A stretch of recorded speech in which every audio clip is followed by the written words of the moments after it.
યથાવત રહેશે। 6.2 ડિગ્રી સાથે નલિયા સૌથી ઠંડુ શહેર બન્યું છે।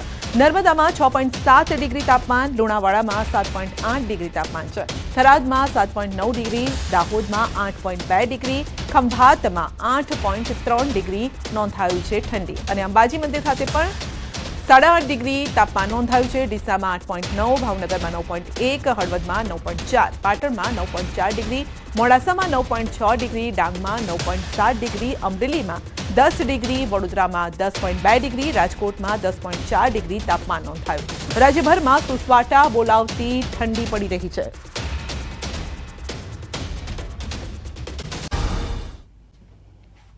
હવે મોસમનો મિજાજ તમારો મૂડ બગાડી દેશે। જી હા, આ વાત અમે નહીં પરંતુ હવામાન નિષ્ણાત અંબાલાલ પટેલે કરી છે। ન્યૂઝ 18 સાથેની ખાસ વાતચીતમાં અંબાલાલે અડધા ડિસેમ્બર મહિના અને જાન્યુઆરી મહિના અંગે આગાહી કરી છે અને આ આગાહી આપને ધ્રુજાવી દે તેવી છે।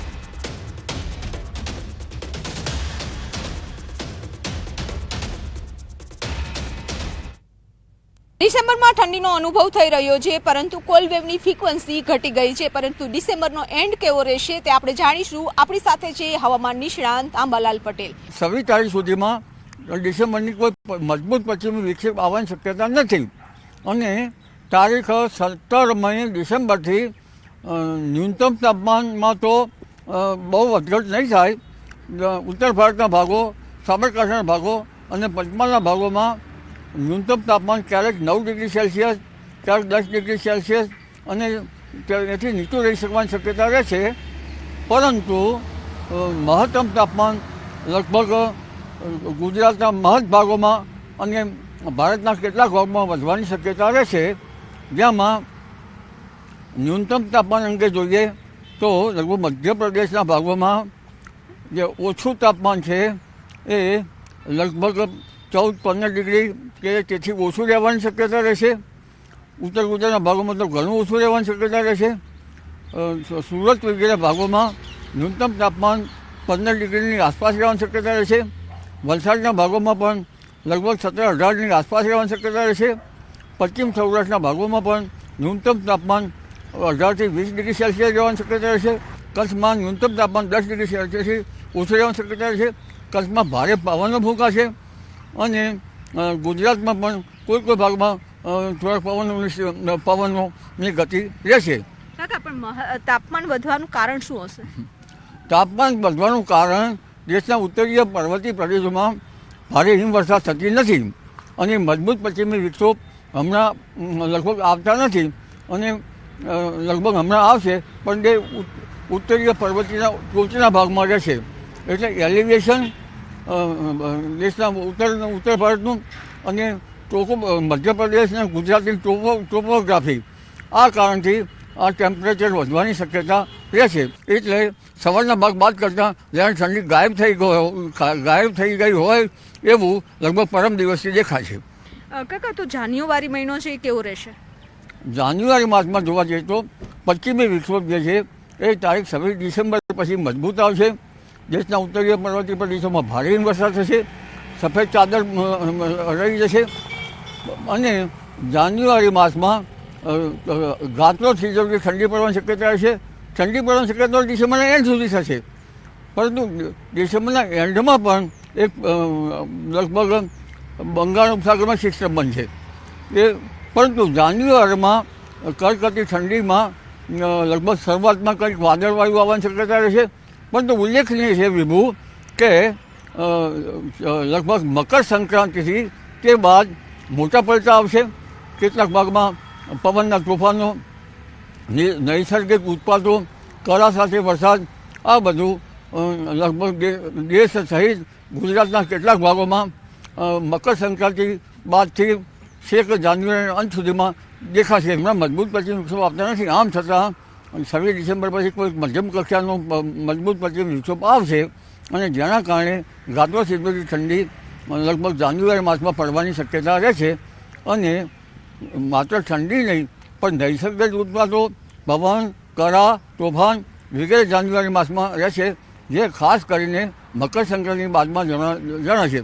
હમણાં પણ તારીખ 16થી 24માં લગભગ બંગાળ ઉપસાગરમાં જે 18-19-20માં જે લો પ્રેશર બને છે અને અરબી સમુદ્રનું લો પ્રેશર તો સોમાલિયા તરફ જતું રહે છે, તેના કંઈક ત્યાંની ભેજના કારણે લગભગ છેક પૂર્વ ગુજરાતના ભાગોમાં અને દક્ષિણ મહારાષ્ટ્રના સરહદના દક્ષિણ ગુજરાતના ભાગોમાં કંઈક છાંટાછૂટી થઈ શકવાની શક્યતા રહેશે.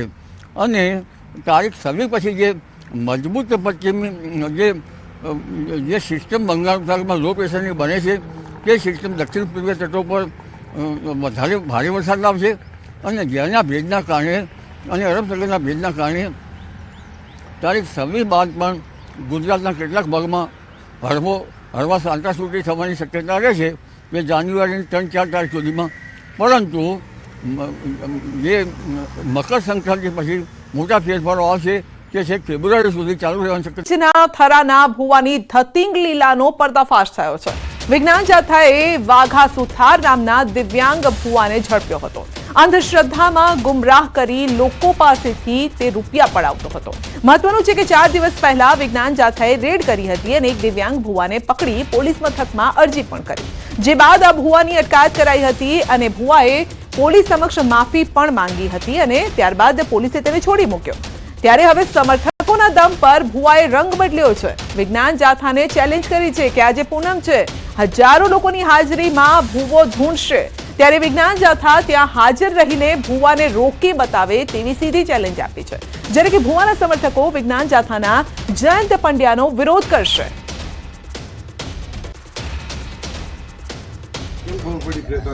ભુવાજી એક તો અપાહિત છે, વર્ષોથી પોતાને માતા ઉપર શ્રદ્ધા હતી ને માતાજીના આશીર્વાદથી એમના લગ્ન પણ થયા. અને તમે જોતા હશો કે અમે આટલા વર્ષોથી જુઓ છે પણ ભુવાજીની સાદગાઈ છે. મંદિરે પૂજા કરે છે, પોતે આસ્થા રાખે છે, પોતે કોઈના પૈસો લેતા નથી. હું પણ દર વર્ષે 1-2 વખત તો દર્શન કરવા આવું જ છું. અને માતાજીની શ્રદ્ધાથી જેને કોઈને હાજુ થાય તો પોતાને કોઈ મોદગી હોય કે બીજું હોય કે કોઈ ઘરનું હોય કે એવા કામો માતાજીની શ્રદ્ધા રાખીને લોકો આવે, એમને ભુવાજી કહેતા હોય છે કે માતાજી તમારું સારું કરશે ને માતાજીનું સારું કરે તો કૂતરાને રોટલા નોખજો કે આવું કંઈ કહે છે. પણ પૈસાની માગણી કરતા કોઈ જોડો હજી કોઈ પ્રશ્ન આવ્યો નથી. જે જાથાવાળાએ જે કર્યું છે એ ખરેખર નિંદનીય છે, એમણે ખોટું કર્યું છે. આવા ભુવાજીને એમના ઉપર ખોટા કેસ કરવાનો જે કાળવતરું કર્યું છે એ ખોટું છે. જે કરતા હોય ને આવા ખોટા આક્ષેપ ન કરો અને ખોટું થતું હોય તે પકડો, એ જરૂરી પણ છે, એવું નથી. પણ આવું આવે ધર્મને બધાને આંચ લાગે, બરોબર છે. આ દેવી સંસ્થા ધામ છે તો હજારો માણસો અહીંયા આવે છે. એ હવે આ બધા જે રીતના વિચાર કરે બરોબર છે એ રીતના થઈ શકશે. હા, મારું નામ પ્રકાશભાઈ સુથાર. તો થરામાં ભુવાજીના સમર્થનમાં હજારો ભક્તો પણ ઉમટી પડ્યા છે અને ભક્તોએ વિજ્ઞાન જાથાના જયંત પંડ્યાનો વિરોધ પણ કર્યો છે. તો આજે ચેલેન્જ આપી છે એ સ્વીકાર કરવાની વાત કરી છે. જો કે જયંત પંડ્યાનું કહેવું છે કે ચેલેન્જ સ્વીકારું છું, પરંતુ સામી ચેલેન્જ પણ આપું છું કે તમે રાજકોટ આવો અને અહીંયા ધૂણીને બતાવો. આ અંગે વધુ અપડેટ મેળવીશું. સહયોગી કિશોર આપણી સાથે જોડાઈ ગયા છે અને તે અત્યારે ગ્રાઉન્ડ ઝીરો પર છે. એમની સાથે પણ વાતચીત કરશે. સમર્થકો પણ મોટી સંખ્યામાં આજે અહીં ઉપસ્થિત છે. કિશોર, સમર્થકોનું શું કહેવું છે? કારણ કે કેટલાક સમર્થકોનું એવું પણ કહેવું છે કે જે ભાઈ છે ભુવાજી જેમને તરીકે ઓળખે છે એ કોઈની પાસે 1 રૂપિયો નથી લેતા, તો વિરોધ શાનો? ગણદાભાઈ પટેલ સહિત થરા નગરપાલિકાના પ્રમુખ પતિ પણ અહીંયા પહોંચ્યા છે. તો ચોક્કસપણે જે સમર્થકો છે તેમનું કહેવું છે કે આ ભુવાજી છેલ્લા 20 વર્ષથી અત્યારે જોડે છે, તેમના દુઃખો દૂર કરે છે અને તેના સમર્થનમાં સમર્થકો આવ્યા છે. મહત્વની વાત તો એ છે કે થરા માર્કેટયાર્ડના પૂર્વ ચેરમેન અને ભાજપના આગેવાન તેમજ થરા નગરપાલિકા અને થરા વિસ્તારના ભાજપના અનેક જે આગેવાનો છે તે પણ ભુવાજીના સમર્થનમાં આવ્યા છે અને અત્યારે સમર્થનમાં બેઠા છે. આપણે સીધી વાત કરીશું કે ભાજપના આગેવાન જે ગણદાભાઈ છે તેમના જોડે શું કહેશો? ગણદાભાઈ, આપ પણ સમર્થનમાં આવ્યા છો ભુવાજીના. માતાજીના દર વર્ષે હું 1-2 વખત દર્શન કરવા આવતો હોઉં છું અને ભુવાજી પણ પૂજા અર્ચના કરતા હોય છે.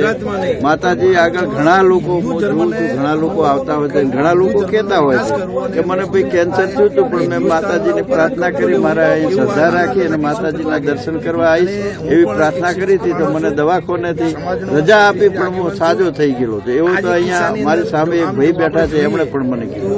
આવા ઘણા લોકો પાસે સાંભળ્યું છે માતાજીને આ આસ્થાથી માતાજી દુઃખ મટાડતા હોય છે, એવું આપણે જાણીએ. ભુવાજીને ખોટી રીતે જે ફસાવવામાં આવ્યા છે, ખરેખર 8 અરજી આવી હોય તો 8 અરજીની નકલ પોલીસ સ્ટેશને રજી કરવી પડે, ભુવાજીને આપવી પડે. ભુવાજી ઉપર જે લાખ રૂપિયાનો આક્ષેપ કર્યો હોય તો એ આક્ષેપવાળાનું નામ પણ એમને આપવું પડે. અને જૈન પંડ્યાએ ખરેખર માતાજીની શ્રદ્ધા, ભગવાનની શ્રદ્ધા હોય એમાંથી હિન્દુ ધર્મને બદનામ કરવા માટેનો પ્રયાસ કર્યો છે, એવું હું આજે માનું છું. તેમની પાસેથી હવે આપણે બીજા પણ ભાજપના જે નેતાઓ છે વાત કરીશું તેમના જોડે. ખાસ કરીને આપ શું કહેશો? આપી છે ભુવાજી અત્યારે દોડવાના છે, શું કહેશો? ભુવાજીના મંદિરે તો અહીંયા અત્યારે જે બહોળી સંખ્યામાં ભાઈઓ અને બહેનો જે આવ્યા છે એક સાબિત કરી બતાવે છે કે અહીંયા એવું કોઈ પણ જાતનું ખોટું કામ થતું નથી. સંપૂર્ણ માતાજી માટે બધાને શ્રદ્ધા છે. અસંખ્ય માણસો માતાજીએ કામ કર્યા છે અને મને જ્યાં સુધી ખબર છે ત્યાં સુધી આજ સુધી અહીંયા ભુવાજી એક પણ રૂપિયો કોઈનો લીધો નથી. એ મારી પાસે ઘણા બધા દાખલા છે અને મને ઘણી બધી રમણીઓમાં પણ ગયેલો છે. એટલે એ પોતે સજ્જન માણસ છે, સાચક માણસ છે અને માતાજીને આરાધના કરવા વાળા માણસ છે. આવા કોઈ ચીટરબાજ માણસ નથી. બસ